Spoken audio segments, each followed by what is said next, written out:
میں ایک دعا بتاتا ہوں آپ کو. ویسے میں ایک چوٹ کرنے کے لیے بات کہتا ہوں, آپ نے دل سے پوچھو کہ ہم نے اللہ کا صرف اس لیے شکر ادا کیا ہو کہ اللہ تیری مہربانی تو نے مسلمان گھرانے میں بنایا. ہم میں سے بہت ساری شکوے ہیں, پیسے نہیں دیے, یا اللہ گاڑی نہیں ملی, بنگلہ نہیں ملا, کاروبار نہیں ملا. ارے سب مل جاتا, اگر ایمان نہ ملتا تو میں کدھر جاتا؟ میں اربوں پتی ہوتا اور خدا نہ خواستہ کسی غیر مسلم گھر میں پیدا ہوتا, میں کیا کرتا؟ ایمان سے بڑھ کر کچھ نہیں ہے. ساری دنیا کی دولت ایک طرف, ایمان کی دولت ایک طرف, اور ہمیں تو بن مانگے ملا نا. نو اسٹرگل, نو پرابلم. پڑھو تو صحیح صحابہ کرام کو. حضرت خباب رضی اللہ تعالیٰ کے بارے میں آتا ہے, ایک بار آپ کی پیٹھ ہے نا, کرتا انہوں نے اٹھایا تو اس میں وائٹ وائٹ نشان تھے. حضرت عمر نے کہا خباب یہ تمہیں کیا ہوا؟ کہ عمر تمہیں کیا معلوم, تم تو اس وقت ایمان بھی نہیں لائے تھے. جب میں مسلمان ہوا نا تو میرا آقا مجھے چلتے ہوئے کوئلوں پر لٹاتا تھا. جلتے ہوئے کوئلوں پر ہم بکرے بوٹیاں بناتے ہیں, کبھی سوچا اس پہ کوئی بندہ بھی لیٹ سکتا ہے کیا؟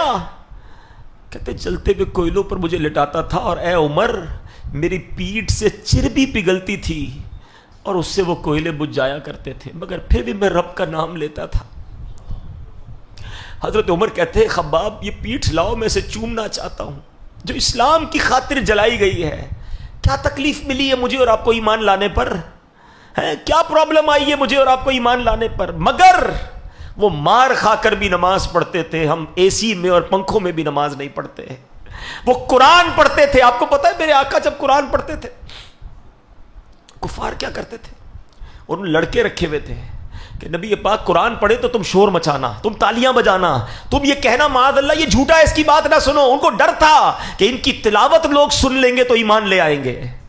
قرآن اللہ کے حبیب پڑھتے تھے, وہ لوگوں کو سننے نہیں دیتے تھے. اگر آج ہمارے گھروں میں قرآن موجود ہے, ہم قرآن نہیں پڑھتے. We have to answer for those all things. کبھی کہیں تو جواب دینا پڑے گا نا کہ یار وہ لوگ مار کھا کر عبادت کرتے تھے اور ہمیں سب چیزیں میسر ہیں. مسجدیں ہماری گلیوں میں ہیں, اذانیں ہمارے پاس ہو رہی ہیں, مگر ہمارے پاس نماز پڑھنے کا ٹائم نہیں, مسجد میں جانے کا ٹائم نہیں, قرآن کھولنے کا ٹائم نہیں. پھر سب سے بڑی بات یہ کہ ایمان کی قدر تو کرو نا یار. اتنا آسانی سے مل گیا تو قدر ہی ختم ہو گئی. آج کسی کو احساس ہی نہیں ہے. آپ کو پتا ہے اللہ کے حبیب علیہ الصلوۃ والسلام یہ دعا کیا کرتے تھے, یا مقلب القلوب ثبت قلبی علی دینک. اے دلوں کو پھیرنے والے, میرے دل کو اپنے دین پر ثابت قدمی عطا فرما. یہ ہم سب کی کہتے ہیں تربیت کے لیے. میرے آقا کا دل مبارک تو وہ ہے جس کے صدقے میں ایمان ملا ہے, مگر یہ سکھا رہے ہیں ہمیں کہ دیکھو ایمان جا بھی سکتا ہے. تھنک اباؤٹ اٹ, سوچا کرو. ہاں ایمان مل گیا بہت اچھی بات ہے, مگر یہ ایمان سلامت رہے گا قیامت تک, مرتے تک یہ پتہ نہیں ہے. ساری زندگی نمازیں پڑھی, روزے رکھے, حج کیے, اور اگر ایمان پر خاتمہ نہیں ہوا نا, نل اینڈ وائڈ سب ختم ہو جائے گا. سب سے مین چیز ایمان ہے. مگر ہم میں سے شاید کوئی ہوگا جس کو ایمان کی فکر ہوتی ہوگی کہ ایمان بھی بچ جائے, یا اللہ ایمان سلامت